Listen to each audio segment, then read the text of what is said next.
Bonjour. Après ce long interlude consacré à la mise à jour des points d'escadron, des emplacements d'amélioration et du nouveau format hyperespace, il est bien temps de jouer, et avec toutes ces nouvelles données par ailleurs. Aussi, dans un contexte plus cool que celui de mes derniers rapports de bataille qui portaient sur des tournois. Nous sommes donc retrouvés avec les camarades Albus et Precham pour tester tout ça, et en principe en nous pliant aux contraintes du nouveau format hyperespace. J'étais curieux de le tester avec ma faction de cœur, qui n'est pas forcément la plus gâtée ici, à savoir l'Empire Galactique. En hyperespace, l'Empire est dans une situation un peu ambiguë. Il peut jouer des tailles Hélène, mais sans Howlrunner. Un gros socle est de la partie, mais certaines améliorations cruciales lui sont inaccessibles. Un seul véritable as est jouable, qui est Dark Vador, par ailleurs privé lui aussi d'amélioration classique. C'est un important archétype impérial qui est du coup rendu impossible. Enfin, le format semble mettre en avant deux châssis aux performances au mieux médiocres, mais avec des coûts plus accessibles, le TIE Advanced X1 et le TIE SK Striker. Dans ma chronique consacrée à ce dernier vaisseau, je n'avais pas fait mystère de mon enthousiasme probablement déraisonnable le concernant. Sans surprise, c'est donc sur ce dernier que je me suis basé avec un archétype de liste un peu couillon, mais qui d'une certaine manière coule de source. Il fait après tout appel à des améliorations génériques figurant dans l'extension TIE-SK Striker, et il n'y a pas de hasard ici. Mais je voulais quand même avoir un big boss, et ce serait forcément Dark Vador à bord de son TIE Advanced X1, d'où cette liste à 4 vaisseaux, 4 petits socles. Commençons par le champion, le chef d'escadrille, disons, Dark Vador à bord de son TIE Advanced X1 et dont le coût n'a pas augmenté lors de la dernière mise à jour, ce qui n'avait rien de certain, 67 points d'escadron à poil donc. Tous les TIE Advance X1 bénéficient de la même capacité générique, ordinateur de visée avancé. Tant qu'il effectue une attaque principale contre un ennemi qu'il a verrouillé, Vadorune lance un dé d'attaque supplémentaire. Rappelons qu'il n'en a que 2 à la base, mais cette capacité fait qu'il en aura en principe 3 le plus souvent. Et en outre, comme s'il tirait avec des torpilles à proton, en fait, il change alors un dégât en critique. En outre, Dark Vador était un utilisateur de la force, sans déconner, disposant d'une réserve de 3 marqueurs, et une de leurs utilisations potentielles découle de son excellente capacité spéciale. Après avoir effectué une action, il peut dépenser un marqueur de force pour effectuer une autre action. Comme ça, tranquillou bilou, il a une économie d'action incroyable. J'ai ensuite équipé Dark Vador de censeur passif, 3 points d'escadron, dont le coût n'a pas augmenté lors de la dernière mise à jour, et ça a été une grosse surprise me concernant. Ce censeur dispose d'une charge récurrente, il procure une action qui consiste en fait à dépenser cette charge. Cette action ne peut s'effectuer que lors de l'étape effectuer une action, entendre par là qu'elle ne peut pas être déclenchée par un autre effet de jeu, comme mettons une coordination. D'ailleurs, la carte précise également qu'un vaisseau dont la charge de censeur passif est inactive ne peut pas être coordonné. Cela dit, cela n'affecte pas la possibilité pour Vador de faire plusieurs actions dans un même tour en dépensant de la force, et ce à 2 moments différents, celui classique de la phase d'activation, mais aussi celui découlant des censeurs passifs qui a lieu au moment où il s'engage. En effet, quand c'est au tour du vaisseau de s'engager, si sa charge est inactive, il peut choisir d'effectuer soit une action de calcul, soit une action d'acquisition de cible. Et Vador peut donc enchaîner, par exemple sur un tonneau ou une concentration. C'est l'atout essentiel de cette carte, retarder le verrouillage jusqu'au dernier moment pour l'effectuer avec une information parfaite. Mais dans le cas de Vador, avec son économie d'action très particulière, c'est que du bonheur. Ensuite, il fallait que je change un peu mes habitudes, car 2 améliorations très courantes sur Vador, la modification post-combustion et le pouvoir de la force N, sont devenus illégaux dans le nouveau format hyperespace. Je ne me suis guère posé la question d'une modification alternative, mais en ce qui concerne la force, j'hésitais entre 2 cartes. Clairvoyance, 4 points d'escadron, et As de la manœuvre, 3. À tort ou à raison, j'ai choisi de privilégier l'optique offensive et me suis donc décidé pour le premier de ces pouvoirs. Il s'agit d'une attaque à 2 dés rouges dans le bullseye seulement et à portée 1 à 3, en somme une version améliorée et réservée aux utilisateurs de la force du talent tir instantané.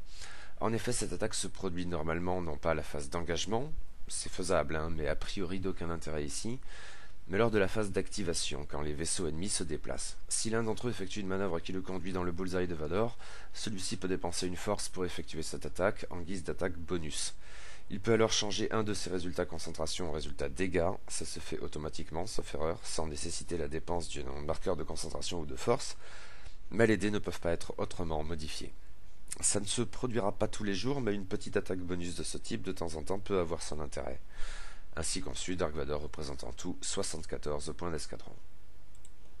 Les 3 vaisseaux restants sont parfaitement identiques. 3 TIE-SK Strikers qui sont 3 éclaireurs de l'escadron noir, 34 points d'escadron pièce, ceci parce que j'avais besoin du slot de talent comme on le verra. J'ai abondamment détaillé le fonctionnement de ce vaisseau en chroniquant l'extension TSK Striker et je vous y renvoie donc. Le point le plus important ici concerne le fonctionnement des ailerons adaptables. Ceci oblige le Striker à effectuer une manœuvre à vitesse 1, tout droit ou virage sur l'aile, avant d'effectuer la manœuvre révélée sur son cadran. Ceci du moins quand il n'est pas stressé. En revanche, quand il est stressé, alors il ne peut pas effectuer la manœuvre préalable des ailerons adaptables. Sinon, eh bien, nous avons un petit châssis passablement fragile avec ses 4 points de coque et 2 DVR seulement, mais qui tape à 3 des rouges et peut foutre le souk avec ses manœuvres cheloues. Ce qui a décidé du talent adopté pour les 3 intimidations, 3 points d'escadron, lequel stipule tout simplement que quand un vaisseau ennemi à portée 0, soit en collision, défend, il jette un DVR de moins. Et c'est pas mal pour des strikers. Avec leurs ailerons adaptables, ils peuvent faire des bloqueurs très pertinents, tout particulièrement à basse initiative.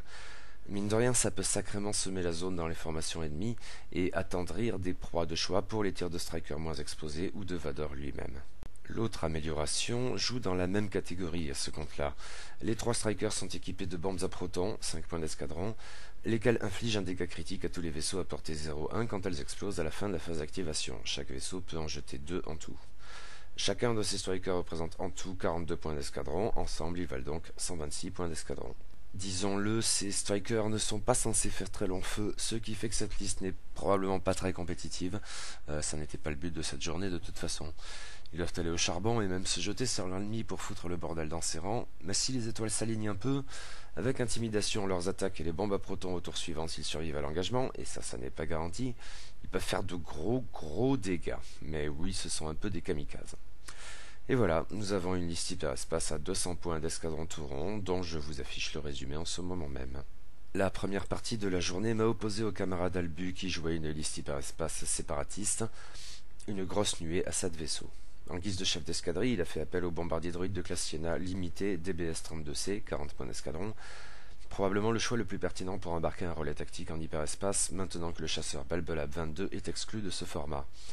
Et du coup, il embarque ici Kraken, 10 points d'escadron. Il a enfin ses supports d'atterrissage, 1 point. Il coûte 51 points d'escadron en tout. Albu jouait ensuite un second bombardier droïde de classe Siena, cette fois un générique bombardier du Techno-Syndicat, 25 points.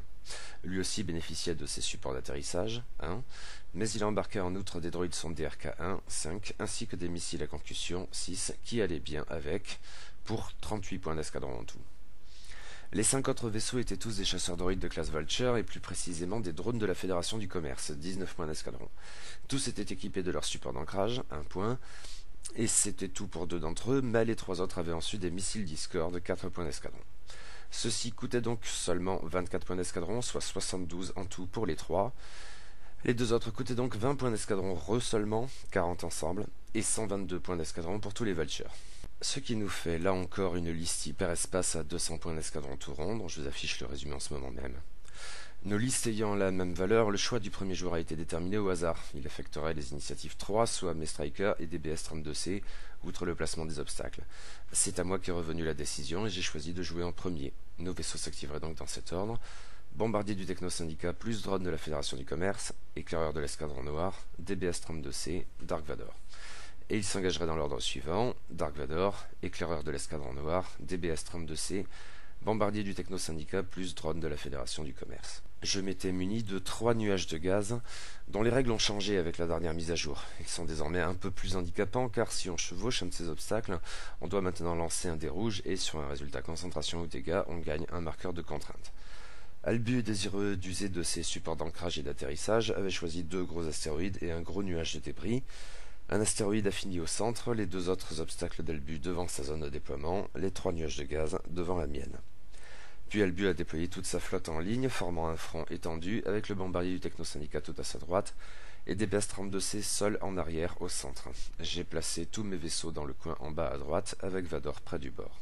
Nous avons progressé lentement au premier tour, même si les ailerons adaptables ont joué pour mes strikers que j'ai déporté un chouïa sur leur gauche. Vador est allé tout droit en faisant en sorte de rester à la même hauteur que les éclaireurs de l'escadron noir. Le ton est vite devenu plus agressif. Les hyénas restaient en retrait, mais le bombardier du Techno-Syndicat pouvait tout de même verrouiller une cible même à cette distance, ayant lancé des droïdes sondes DRK-1. Tous les Vultures en revanche se sont tournés vers moi, les 3 au centre étant équipés de missiles Discord, mais seul le plus extérieur en a lancé un. Deux de mes strikers faisaient face à la nuée, le troisième s'était en revanche déporté sur sa droite de sorte à constituer un ailier pour Dark Vador. Le combat serait brutal et je ne me faisais pas d'illusions, je perdrais probablement un striker au moins dans l'affaire. C'est bien ce qui s'est produit, mais Albu a perdu également un drone de la Fédération du Commerce qui coûtait certes 2 fois moins de points, et il avait fallu que Vador et le striker de droite s'y mettent à deux. Le striker au centre ne manquerait pas de se payer la nuée de Droid Buzz. Pas grave, il était là pour foutre le bordel dans les rangs séparatistes, et il l'a fait. Avec intimidation, il a rendu un des vultures plus fragile, il était en mesure de balancer une attaque à 3D rouges sur un autre, et, bien placé s'il survivait à ce tour, pour larguer une vicieuse bombe à proton. Mon autre striker handicapait de même un vulture, l'ayant contraint à bumper pile dans l'arc avant à portée 1 de Vador. Et ce fut un massacre. Mes 3 vaisseaux ont chacun one-shot un vulture, les 3 porteurs de missiles Discord ont dégagé sans faire plus d'histoire. J'ai eu de la chance ici, où Albu en a manqué. Quoi qu'il en soit, Albu, qui était plutôt bien parti au tour suivant, avait perdu plus de la moitié de ses vaisseaux à ce stade. Il n'avait plus l'avantage du nombre et j'avais clairement celui de l'offensive, outre celui de la manœuvrabilité. La bombe larguée par mon striker suffirait à détruire le dernier vulture. Mon taille était certes condamné du fait de la nuée de Droid Buzz, mais en se retournant, il pouvait encore assurer un dernier tir sur le bombardier du Techno-Syndicat, lequel était également une cible idéale pour mes 2 autres chasseurs. Et ça n'a pas fait un pli. À la fin de ce tour, j'avais sorti le dernier vulture avec la bombe à proton et le hyéna avec les tirs de mes 3 vaisseaux. J'avais certes perdu un second striker dans l'affaire, à cause des Droid Buzz, mais Albu n'avait plus que DBS-32C. Face à Vador qui n'avait perdu qu'un seul bouclier et un striker intact, il a choisi de concéder. Victoire impériale 200 à 84, et une partie qui a dû se montrer très frustrante pour Albu. Je jouais ensuite contre Seprecham. À la base, il était venu avec une liste impériale hyperespace proche de la mienne, néanmoins assez différente à mes yeux. 2 strikers avec intimidation, mais sinon 2 TIE Advance X1 autres que Dark Vador. Mais il a préféré, plutôt que de jouer un quasi-miroir, jouer lui aussi une nuée séparatiste, laquelle toutefois n'était pas valide en hyperespace, du fait de la présence d'un Belbelab, mais ça n'était pas un problème. Ah donc, Seprecham avait tout d'abord un chasseur Belbelab 22, oui, qui était piloté par le général Grievous, 44 points d'escadron, lequel avait 2 améliorations très classiques, le titre Soulless One, 6, et le talent manœuvre improbable, 6 aussi. Mais il embarquait aussi un relais tactique, là encore Kraken, 10 points, et bénéficiait enfin de bouclier d'amélioré, 6 points d'escadron, il représentait en tout 72 points d'escadron. Mais Grievous était ensuite accompagné de 6 chasseurs droïdes de classe Vulture qui étaient 6 drones de la Fédération du Commerce, 19 points pièce. Tous avaient des supports d'ancrage, 1 point, et 2 d'entre eux avaient en su des missiles Discord, 4 points d'escadron. Ces derniers représentaient donc 24 points d'escadron chacun et 48 ensemble. Les 4 autres Vultures ne coûtaient que 20 points d'escadron pièce, soit 80 ensemble. Et tous les Vultures mis bout à bout valaient 128 points d'escadron. Pour une liste à 200 points d'escadron tout rond, dont voici le résumé, en rappelant qu'elle n'était cette fois pas légale en hyperespace. Là encore, le choix du premier joueur serait tiré au hasard, et là encore, c'est moi qui l'ai emporté, et j'ai choisi de jouer en premier. Cela ne concernerait en vérité que le placement des obstacles cette fois. Nos vaisseaux s'activeraient donc dans cet ordre: drone de la Fédération du Commerce, éclaireur de l'escadron noir, général Grievous, Dark Vador, et ils s'engageraient dans l'ordre exactement inverse. Les obstacles étaient les mêmes que lors de la partie avec Albu, mais leur placement s'est avéré beaucoup plus anarchique. Une diagonale allant du coin en bas à gauche à celui en haut à droite, comme un couloir à droite et un nuage de débris dans la moitié opposée du tapis de jeu. Seprecham a placé sa nuée au centre sur 2 rangs, Grievous était à l'écart à la droite de la nuée, apporté cependant pour que les droïdes puissent bénéficier de Kraken. J'ai placé mes 3 strikers en formation relativement souple vers le centre droit de ma zone de déploiement, et Vador à l'extérieur dans le coin en bas à droite du tapis de jeu. Départ pépère, sauf pour Grievous qui a tracé tout droit, mais 3 Vultures étaient encore à portée de Kraken. La nuée a avancé tout droit, j'ai décalé les vaisseaux, un chouïa sur la gauche. Puis les choses se sont compliquées. Seprecham a fait avancer sa nuée, de sorte que 3 Vultures pivotent pour me faire face, les 3 autres avançant tout droit, aucune collision dans la manœuvre. En revanche, j'ai merdé avec mes strikers, commettant une erreur qui affecterait pas mal la suite de la partie et me coûterait très cher. Un bump au poil de couille prêt à semer la zone dans mes rangs, de sorte que le taille maladroit ne pouvait pas se munir d'un précieux marqueur de concentration et que le dernier striker à se déplacer serait condamné au même sort s'il effectuait la manœuvre prévue initialement. J'ai donc choisi, un peu contraint et forcé à vrai dire, d'utiliser ces ailerons adaptables pour le réorienter, non pas face à la nuée, mais face à Grievous que je voyais venir, mais avec un astéroïde qui les séparerait. Et Vador était resté un peu trop en arrière. Seprecham a lancé ses 2 missiles Discord, l'un d'entre eux touchant mon striker le plus avancé, l'autre menaçant d'affecter le maladroit au tour suivant, s'il survivait à celui-ci. Or, en complète opposition avec ce qui s'était produit face à Albu, mes attaques se sont toutes montrées horriblement pourries. Même en consacrant 3 vaisseaux à la même cible, je ne suis pas parvenu à sortir le moindre Vulture à cette phase. Mes dés rouges donnaient des résultats médiocres quand les dés verts de Seprecham donnaient toujours des esquives ou des concentrations, qu'ils s'empressaient de rentabiliser par les calculs en réseau comme de juste. En revanche, et sans surprise, un de mes strikers, celui qui s'était payé l'ennemi de Droid Buzz, a dégagé lors de cette phase d'engagement. C'était très mal parti pour moi. Et ça ne s'arrangerait pas vraiment au tour suivant. Certes, Dark Vador était maintenant en mesure de faire du dégât, mais mon striker au centre, s'il semait la zone dans la nuée séparatiste, n'avait guère de chance de survivre à ce tour, et de larguer une précieuse bombe à protons. Tandis que le dernier, contraint à se retourner pour gagner enfin le lieu d'action, était trop loin pour faire quoi que ce soit. J'ai enfin sorti un Vulture, mais seulement un, tandis que je perdais un deuxième striker. Ça sentait vraiment très mauvais. Au tour suivant, mon dernier striker, sans surprise, s'est retrouvé menacé par Grievous et un Vulture. Les autres se montraient relativement prudents face à Dark Vador, mais 3 étaient tout de même en mesure de lui tirer dessus. Le sombre seigneur Sith a survécu, mais sans parvenir à sortir le moindre drone de la Fédération du Commerce. Et mon striker tout en bas du tapis de jeu, sans surprise, s'est fait défoncer par Grievous. Il ne me restait donc plus que Dark Vador face à 6 vaisseaux ennemis, dont Grievous à donf. L'As impérial aurait probablement pu sortir un ou deux Vultures avant de partir en fumée. Enfin, vu ce qu'il avait fait jusque-là, ça n'était au fond pas garanti. Mais la partie était pliée et poursuivre n'aurait guère eu de sens, j'ai donc choisi de concéder. Défaite impériale est très sévère, 200 à, je sais plus, 20. Peut-être bien, hein, je n'ai sorti qu'un seul vaisseau ennemi après tout. Je crois avoir eu la moitié des points sur un ou deux drones de plus, mais même dans ce cas, ça ne représenterait qu'une quarantaine de points en tout. Ouch. Bilan de la liste, je demeure un peu indécis. C'est fun à jouer et ça peut faire mal. Mais le Striker est décidément un vaisseau très fragile et probablement trop. D'autant qu'il faut les envoyer au charbon pour qu'ils rentabilisent aussi bien Intimidation que leur bombe à protons. Face à une nuée, c'est problématique. Ça ne l'a pas été par chance dans ma partie avec Albu, mais la suivante en a fait la démonstration éloquente, je suppose. Sinon, Dark Vador demeure royal, enfin impérial, même si dans ces 2 parties, ces améliorations ne lui ont servi à rien. Ce qui ne signifie pas qu'elles ne sont pas intéressantes. J'ai pu apprécier ailleurs combien les senseurs passifs pouvaient se montrer redoutables sur Vador. Je suis plus indécis pour clairvoyance, mais je crois que ça se tente. Il faudra réessayer dans d'autres configurations. Reste que ce nouveau format hyperespace est assez douloureux pour l'Empire. Le TIE Advance X1 et le TIE Striker en cheville ouvrière, ça n'a rien d'évident. Mais je persiste à y voir des contraintes plutôt stimulantes. On verra bien dans 2 prochaines parties ce qu'il est possible d'en faire. Mais c'est tout pour aujourd'hui. Eh bien, j'espère que cette vidéo vous a plu, vous a intéressé. Si c'est le cas et que vous souhaitez soutenir la chaîne, je vous en prie, merci d'avance. Pour cela, les abonnements, les commentaires, les pouces vers le haut, les partages, tout cela est tout à fait bienvenu. Je vous rappelle aussi à tout hasard qu'il existe une page Facebook Random Academy Pilot, à laquelle je vous invite également. Et voilà, merci pour tout et à la prochaine fois.